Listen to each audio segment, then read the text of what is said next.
Hi guys, happy first day of Wanderlust. We have a small group, so we're gonna make it a little bit interactive. If anybody would like to come up and sit with us so that we can have a conversation, please come closer. So I'm Ashley. I'm really excited to be talking to you about this issue today. We are here to talk about how to get active off your mat. And just like your yoga practice, it's super helpful to root. Yeah, come on up. We won't bite or scream or. Just like your yoga practice, it is super helpful to root your practice of engagement off your mat in civic engagement politics in things that you care about. And so we wanted to start by having you take a second and just think about 3 things that you care very much about right now. And then just call out a couple of things that come to mind. Anybody? You're looking at me, so I'm looking at you. Personal, professional, whatever. Just 3 things you care about. Like for when you come to your mat for yoga practice, it's, you either want to get physically fit, you need a mental break, you're there because you need to really focus on self-care. Like there's tons of valid reasons to bring yourself to your mat for your practice. Just wondering, outside of yoga, like what are the things that you care about right now that might be popping for you, that brought you here today and that might bring you into a practice off your mat? So, okay. Balance? Okay. Balancing parts of your life? Too? Family, I don't know. Yeah. Yeah. Family. Mm-hmm. Family jumped into my mind also. That is a good and typically number 1 reason to get involved is family. Anybody else want to share anything? Just like Stress.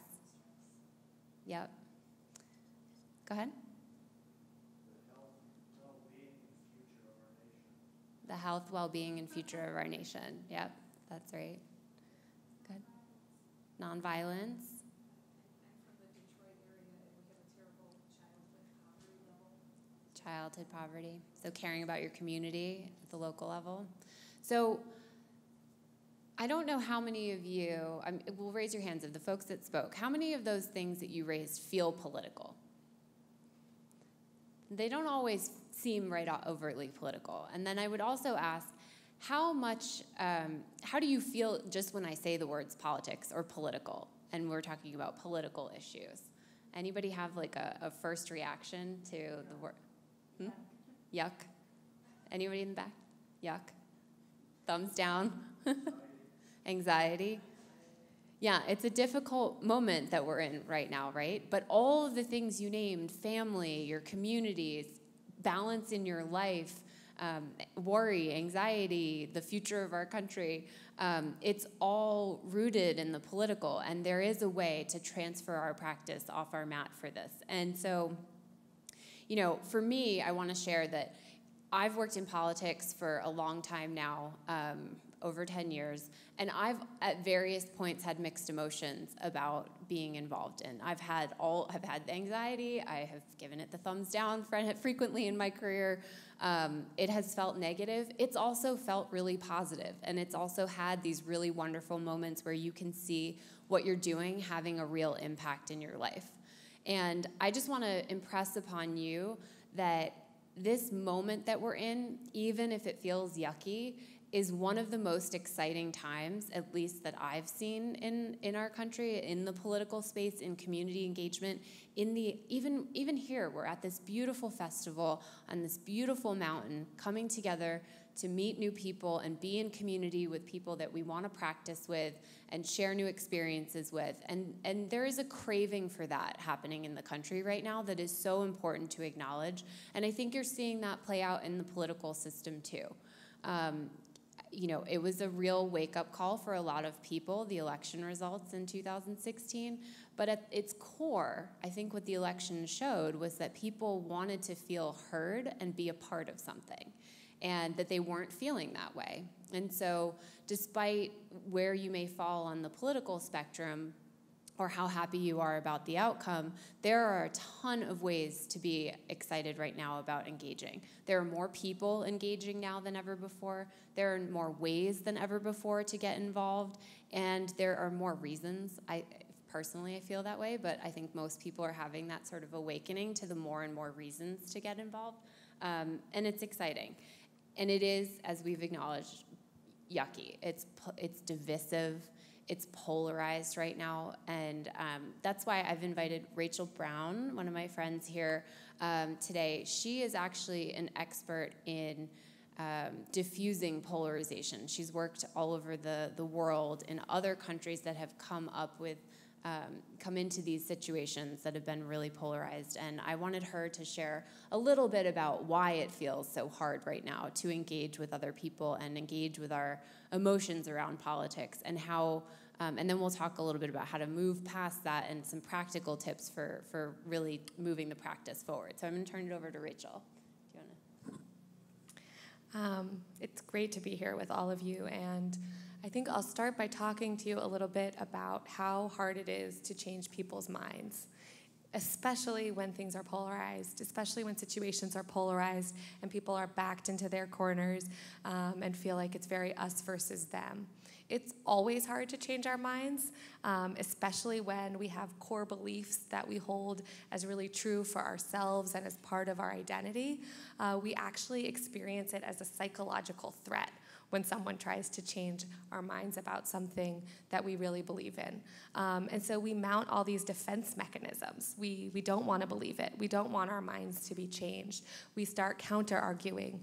We start trying to discredit the person who's talking to us and think about all the reasons why they might be wrong or why they might be providing us with false information. And so in doing so, we can end up polarizing ourselves even further. We can convince ourselves even more in our pre-existing beliefs and what we thought when we entered the conversation. And this makes it particularly hard to engage when I think a lot of our intuition, when we're trying to engage with someone we disagree with, is to just tell them what we believe. We just want to convince them that we're right and show them the error of their thinking. And that actually tends to really backfire.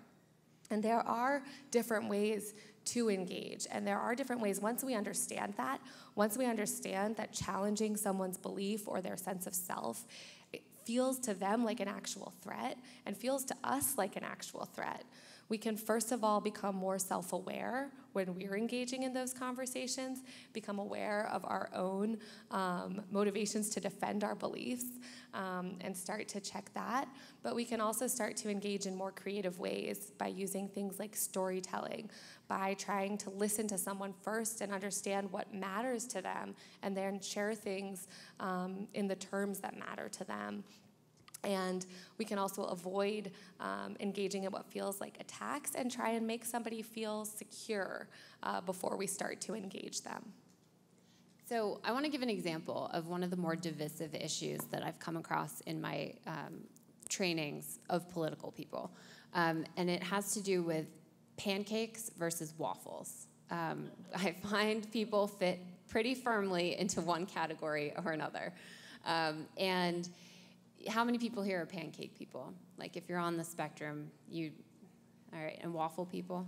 So here's what we found, is that if you're a pancake person, well, first of all, breakfast foods are amazing, and most people could be happy with either, but if you're gonna have one or the other, you get really dug in on which one. And by way of an example of where we are in the moment right now, if you're a waffle person trying to convince a pancake person to become a waffle person, the way this plays out a lot of times right now is you're such an idiot for liking pancakes. Why would you eat something that heavy and that thick that absorbs syrup? I mean, you're not even getting the real taste. You're just so stupid. How could you think that? Did you read somewhere that those were better for you? And of course, in this example, it's not hard to understand why that would turn you off, right? Like, that's not a convincing argument to be called names or told that you're wrong, especially about something that is just a preference. And so I give that example because the political is always personal, whether you think about it in those terms or not. We all have lived experiences that have formed our opinions.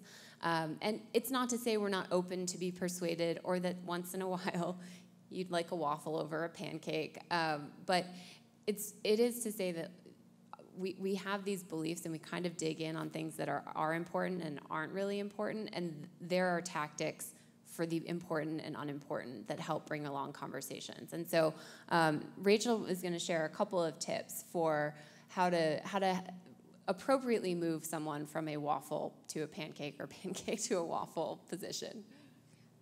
The first and most important thing that I will say, which I tell groups all over the world when I'm training them to engage, whether it's a situation like we have, or whether it's in situations where there's even more overt conflict, is to start by trying to understand the people that you want to reach. When we start to get into these us-them dynamics, a lot of our capacity for empathy for people we see as different from ourselves starts to be reduced. So we might have a lot of empathy for the people we think are like us, but for the people we disagree with or see as on another side, we start to reduce the empathy that we feel towards them. And we can even start to see them as less than human. I was just going to say, I did this exercise of, I do the pancake waffle spectrum frequently with folks, and we did it the other day, and this guy said, I'm a waffle person because I grew up with my dad making waffles every Sunday, and it was like time that we spent together, and he worked away from home a lot, and so that was our time together. And again, to the point of like, that's a kind of silly example of how we come to be core in our beliefs, but it is how we inform all of our opinions. So to the point that you can, once you understand that, maybe you soften a little on how convincing you want to be to change their breakfast habits.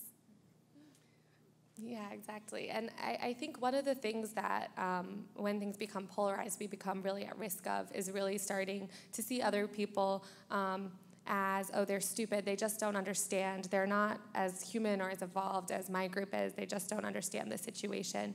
And really the best advice I can give is to try for a moment to suspend all the judgment that you have about the person or the people that you want to reach out to and engage with, and start to try to think about the world through their perspective. What are their experiences, and what's brought them to where they are? And this can be a really challenging piece of advice, especially when we all have issues that we believe in strongly, we care about deeply. And if you think about your yoga practices, you hold different poses. You want to be strong and firm in some places, but soften other pieces of yourself during that pose. And I think that that's a really good way to think about this exercise.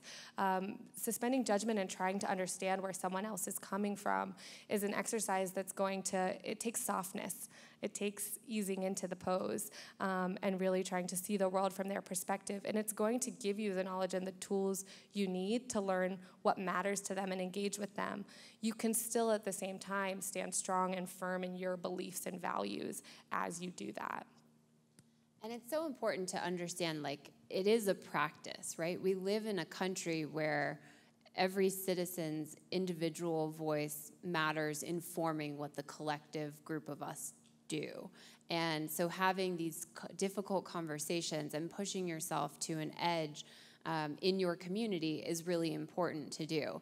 And just like yoga, sometimes you're so excited, you're here in this beautiful setting, maybe you're gonna knock out 5 yoga classes today and you're so excited. And some days you just want nothing to do with going to the mat.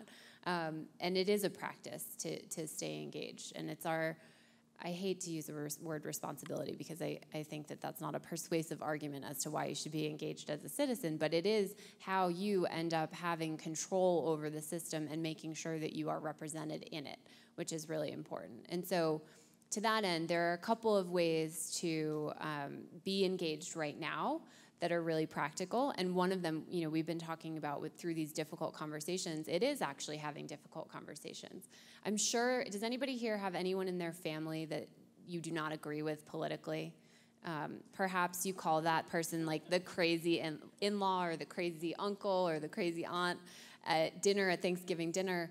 And, it struck me last year, how many of you had Thanksgiving dinners last year where you weren't allowed to talk about politics? Like, they had these memes on the internet where you could come up with 25 conversation topics to stay away from the election, right? That was like 3 weeks after the election.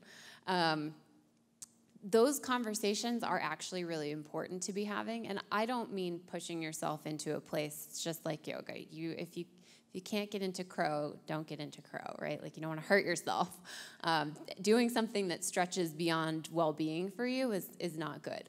But it is helpful to have these conversations, and they aren't always comfortable. They can be difficult to have, but it is important. And part of it is having an exchange of beliefs and humanizing the other people.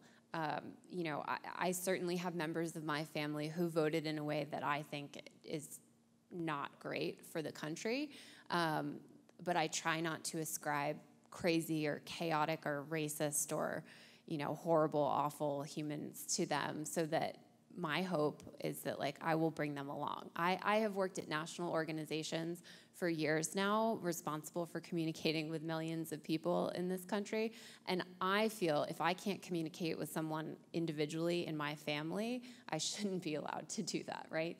And so I would encourage you, as one of the things that doesn't come across in a lot of the political calls to activism today, is have conversations with people that you may not agree with and that you might find challenging, and just be open with them, and be open and vulnerable about where you've come to your position. It is a learning and it is an exchange.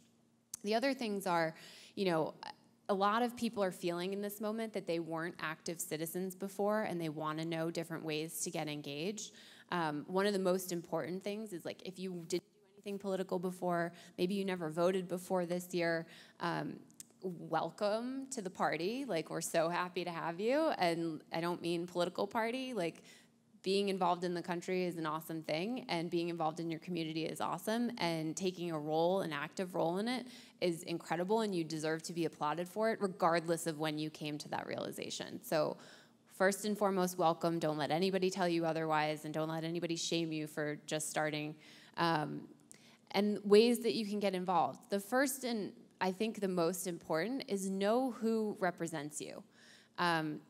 This is a practice for sure. Figuring out who your county supervisor is, who your attorney general is that's going to be responsible in your state for upholding the laws or trying cases, making sure you know who your state legislator is, the Secretary of State who's responsible for administering your elections. They're the people who work with the state legislators to decide whether or not you get to vote early or you have to vote in person or what ID is required. These people serve at your pleasure. Like, they represent you. You hire them to do a job, and if you do not like the job that they're doing, you fire them in the next election. And the only way you can hold people accountable is if you, one, know who they are and what job they're serving in, and two, if you're paying attention to what they're doing. And I think that one of the biggest challenges we have right now is just making sure that you know who's representing you. The second thing is, once you know who they are, make sure they know who you are. You are an active participant in your community. You want to make sure that you are contacting them to make sure that they know you're paying attention and that you want your voice heard. It's really incredible how much access you do have to people who serve in public office, and most people don't realize that. I watched this amazing video. Does anybody know Sarah Bareilles? A wonderful artist. She recorded this really sweet video of herself calling her member of Congress's office for the first time. It's maybe a couple months ago. And it was really sweet. She was very nervous about it.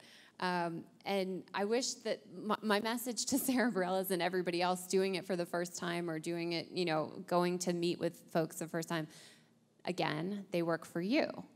You are their boss, and you are free to reach out to them. They do not have an unhealthy amount of power over you, and we can talk separately about whether our political structure is such that they maybe have too much consolidated power. But in reality, like, we, the voters, have the ability to hire and fire them.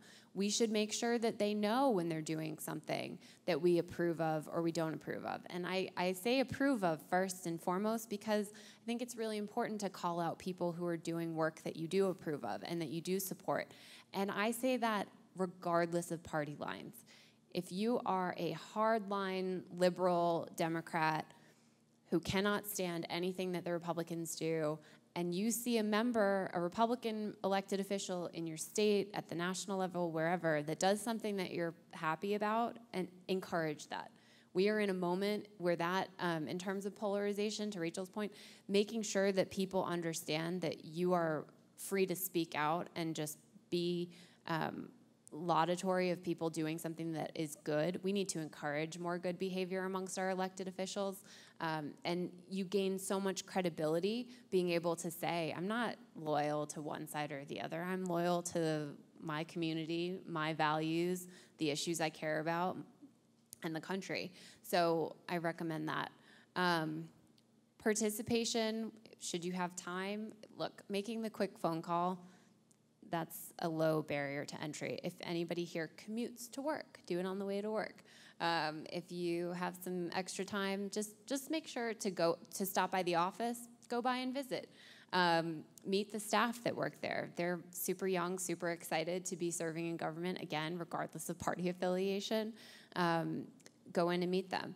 There are a lot of town halls happening during recess that people are more aware of now. They've always happened, especially with Congress and some state legislators. Definitely governors go around the state and do this as well. They have moments where you can come and you can express, just in a room like this, you can express your concerns or your happiness with something someone's doing. This is another opportunity where you can call out something that's going well, or you can help diffuse some of the very intense energy that's out there at these meetings by being a person in the community who's willing to say, look, I understand how you got to this position, and I'm here to communicate that, like, I don't agree with it. I think you can hear everyone else in this room doesn't agree with it, or, you know, whatever you're picking up on. But be sort of a measured voice in that realm. A couple of other practical ways. One of the, I'm going to say nerdiest things you can do, but like the most impactful is sign up to be a poll worker on election day. Usually your organization, your companies will give you the day off to do it. Sometimes polling places pay you a little stipend for doing it. It's actually really fun. You check voters in, but then you get to be at the forefront of making sure anyone who wants to participate in our political process actually gets to, which is a pretty cool thing. I've done this before, and I got to meet this woman this year. I think she was almost 90, and she had been doing poll working for like 60 years, and it was like the thing she looked forward to every year because she got to meet all of her neighbors in her community and stay in touch. So I recommend doing things like that. All of these things, they're light touch things. You can certainly get involved in a campaign. You can certainly get involved in a nonprofit entity or a cause that you really care about and give more time. You can donate, and I make a strong plug for donating at the local level. Like, you know, there are plenty of organizations doing really well right now at the national level as a result of the energy that's being created. And there are a lot of really great organizations that are down the street from where you live that are just trying to help make your little area a better place. And I highly recommend that, giving there. We were just listening to, does anybody know Magic Giant? They've played here before at Wanderlust. They're awesome. We were just listening to them on the way up here, and they have this one song that says, you want to change the world, but how's your hometown? And I love that because it's super relevant to getting political. So with that, I think we will start to take some questions from you all. But what I want to say as a closeout to this is that, one, all of the things that we have given you tips on, and we'll have some cards that'll be floating around the rest of the festival about ways you can get involved. We have all of these ways and a lot of resources posted up on my website, impactual.com, where you can find links to different organizations where you can get registered to vote if you're not registered to vote. see me after, we'll do it right now. But lots of different links to organizations. I would just say it is accessible. If it feels like it's not, anyone is here to help you. We're happy to do it. It is really accessible. The second thing is, I would really challenge you, just like in your yoga practice, try to find your edge. Go to a place that's not totally comfortable, but might be really good for the practice of getting engaged as a citizen off the mat. And then 3, to be really courageous in this moment, to stand up for what you believe in and to do it in a compassionate way. I think that, we're in a moment where, and I love coming to Wanderlust for this reason, because I feel like we're all together with a bunch of love warriors, which it won't shock you to find out is like a little different than living in DC.